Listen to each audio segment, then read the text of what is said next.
বিলাসবহুল মাটির দুতলা বাড়ি নিয়ে গঠিত এই গ্রামটি। আর এই গ্রামের অবস্থানটা এমন এক জায়গায় যেখানে জবই বিল রয়েছে এবং জবই বিলের মধ্যেখানে যখন চারিদিকে পানিতে টইটুমুর থাকে তখন এই গ্রামটা অনেকটা দ্বীপের মতো দেখা যায়। তো এই গ্রামে শুরু থেকে শেষ পর্যন্ত অর্থাৎ উত্তর থেকে দক্ষিণ পর্যন্ত দেখার চেষ্টা করব। দেখতে থাকুন, উপভোগ করতে থাকুন, শেষ পর্যন্ত দেখলে একটা পুরোপুরি ধারণা পেয়ে যাবেন। তো লেটস গো। নওগাঁ জেলার সাপাহার উপজেলার পশ্চিমে অবস্থিত মালিপুর গ্রাম। এই বিলের অবস্থানটা জবই বিলের একেবারে উত্তরে মধ্যখানে, অর্থাৎ উত্তর পূর্ব দিকে মধ্যখানে দ্বীপের মতো দেখা যায়। আগে এই গ্রামের রাস্তা যোগাযোগের জন্য কোনো ব্রিজ ছিল না, অর্থাৎ জবই বিল দিয়ে পার হওয়ার মতো সেরকম কোনো ব্রিজ ছিল না, যার কারণে বর্ষাকালে নৌকা দিয়েই পার হতে হতো। যাই হোক, এখন ভাগ্যটা খুলে গেছে, রাস্তার সাথে সাথে ব্রিজ হয়েছে এবং যার কারণে যোগাযোগ ব্যবস্থা আগের চেয়ে অনেক ভালো হয়েছে। দেখুন, এই গ্রামের বিলাসবহুল বাড়িগুলো আর এই গ্রামের কিছু দৃশ্যগুলো দেখলে বোঝা যায় যে এই গ্রামটা আগের থেকে উন্নত। এবং এই গ্রামে যেসব বাড়িঘরগুলো দেখছেন মাটির দোতলা বাড়ি, এই বাড়িগুলো মূলত আমাদের বরেন্দ্র অঞ্চলের একটা ঐতিহ্যকে বহন করে আসছে এবং একটা কি বলবো, বরেন্দ্র ভূমির যে একটা কাঠামো, বরেন্দ্র ভূমির যে একটা বৈশিষ্ট্য, তা পুরোপুরি ফুটে উঠেছে এই গ্রামে। উঁচু উঁচু মাটির দোতলা বাড়িগুলো এই গ্রামের পরিচয় বহন করে। এটা হচ্ছে মালিপুর গ্রাম। অন্য একদিকে হচ্ছে আইহাই গ্রাম এবং আইহাই গ্রামের পূর্ব দিকে জবই বিলের পূর্ব পাশে অবস্থিত এই গ্রামটি। এই গ্রামের সরাসরি পশ্চিম পাশে রয়েছে মুংরুল গ্রাম এবং দক্ষিণে রয়েছে সেই জবই বিলের জবই ব্রিজ এবং দক্ষিণ পূর্ব কোণে অবস্থিত জবই গ্রাম। এবং এই গ্রামের পূর্বে আরও বেশ কিছু গ্রাম রয়েছে এবং এই রাস্তা ধরে সামনে এগোলেই আমরা হচ্ছে সাপাহার যাওয়ার রাস্তা পেয়ে যাব।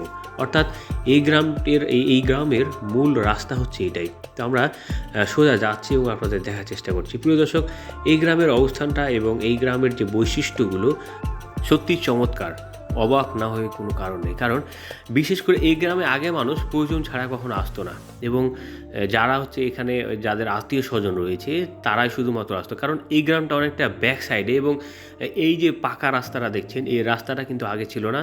এই জবই বিলের মধ্যেখানে এই গ্রামটি হয় এবং এই যে যোগাযোগ ব্যবস্থা উন্নত হয়েছে এই ব্রিজ এবং রাস্তার সাথে সাথে, তখন থেকে মানুষ বিভিন্ন প্রয়োজনে কিংবা ঘোরার জন্য এমন মতো অনেকে দেখতে আসে। এছাড়া এর আগে এই গ্রামে প্রয়োজন ছাড়া কেউ আসছে বলে মনে হয় না। কারণ এই গ্রামের সব কিছু উন্নত থাকলেও এই গ্রামে অনেক বড় বড় ধনী ধনী মানুষ বাস করে বলে আমাদের এলাকার কাছে একটা সুপরিচিত একটি গ্রাম। তো আমি এই মালিপুর গ্রামের উত্তর থেকে দক্ষিণ দিকে যাচ্ছি। আসলে এই গ্রামটা বেশ কয়েকটি অংশে বিভক্ত। যাই হোক, সেই অংশগুলো আসলে আমার পার্থক্য করার মতো আমার পরিচিত না। কারণ এই গ্রামে হাতে গোনা মাত্র কয়েকবার আসছি, যার কারণে কিন্তু এই গ্রামটা অনেকটা আমার কাছে অপরিচিত রয়ে গেছে। আমি এখন এই গ্রামের প্রায় দক্ষিণ পাশে অবস্থিত এবং এরপরে কিন্তু পুরোপুরি ফাঁকা, অর্থাৎ বিলের অংশে এসে পড়েছি। একটা সময় যখন বর্ষাকালে যখন এই পুরো এলাকা যখন পানিতে টুইটুমুর থাকে, তখন মনে হবে যে এই গ্রামটা একটা দ্বীপের ওপর। তো সত্যি অসাধারণ একটা জায়গা। আর প্রচণ্ড গরমের দিনে বর্ষাকালে ফুরফুরে হাওয়ায় এলাকা মানুষ এখানে খুব আরামে এসেই থাকে বলা যায়। এই যে রাস্তাটাই দেখছেন, এই রাস্তাটা কিন্তু আগে ছিল না, যার কারণে কিন্তু নতুন করে রাস্তা এবং ব্রিজ হয় মাত্র কয়েক বছর আগে। ব্রিজ এবং এই রাস্তা হওয়ার কারণে এই এলাকার মানুষের ভাগ্য খুলে যায় এবং যোগাযোগ ব্যবস্থার উন্নতি হয়। প্রচুর পরিমাণে এলাকায় ফসল ফলায় এবং ধান চাষ হয়, যার কারণে এলাকার মানুষ অনেকটা সচ্ছল এবং এই গ্রামে ধনী শ্রেণীর মানুষের বসবাস অনেকটা বেশি বলে এলাকার মানুষের কাছে সুপরিচিত। তো আমি এখন এই রাস্তা ধরে সামনে যাব এবং আপনাদের ওই পারে নিয়ে যাব, অর্থাৎ বিলের ওই পারে একটা গ্রাম রয়েছে মহিষডাঙ্গা।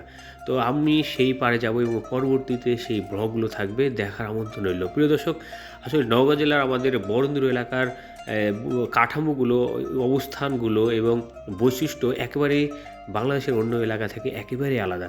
তাই বলবো, যারা কখনো আমাদের নওগাঁ জেলা ভ্রমণ করতে না এসেছেন, একবার হলে দেখে যাবেন আমাদের এলাকায় এবং আমাদের নওগাঁ জেলা কীরকম, কত সুন্দর, দেখলে বুঝতে পারবেন।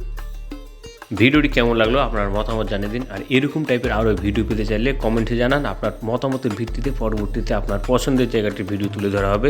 শেষ পর্যন্ত দেখার জন্য ধন্যবাদ। ফলো দিয়ে না থাকলে ফলো দিয়ে সাথে থাকুন। Thank you so much for watching.